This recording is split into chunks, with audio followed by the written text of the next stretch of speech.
내년 하반기 법정 최고금리가 인하되면서 저축은행에서 연 20%를 웃도는 고금리 대출을 받은 고객은 곧바로 이자 부담이 줄어들 것으로 보입니다.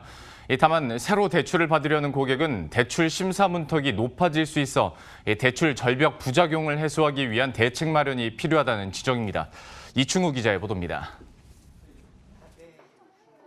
대형저축은행에서 연 20%를 넘는 금리로 대출을 받은 고객은 전체의 20%를 웃돕니다.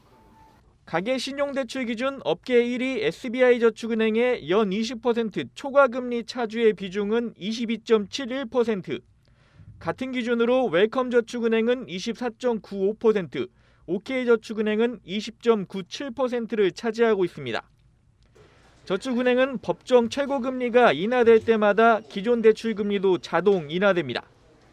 금융당국 요구에 따라 2018년 11월 표준 여신거래 기본약관을 개정한 데 따른 겁니다. 대부업의 경우 법정 최고금리가 인하되더라도 기존 고객은 포함되지 않고 대출 만기를 연장하거나 신규 대출을 취급할 때만 적용되는 것과는 차이가 있습니다.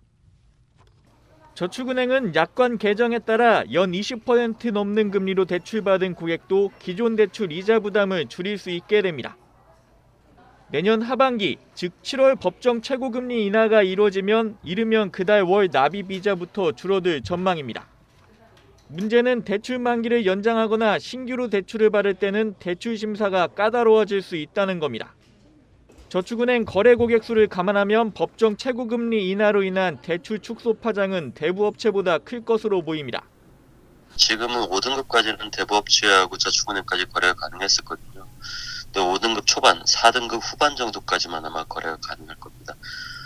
신규 대출은 거의 불가능한 상태가 될 거고요. 금융당국도 최고금리 인하안을 발표하면서 20% 초과금리 대출을 이용하는 저신용자 중 3만 9천 명이 불법 사금융으로 내몰릴 수 있다고 분석했습니다. 법정 최고금리가 실제 인하되기 전부터 연 20%가 넘는 금리로 대출을 받아야 하는 저신용자 대출길이 막힐 수 있는 만큼 보완책 논의에 속도를 내야 한다는 지적입니다. 머니투데이 방송 이충우입니다.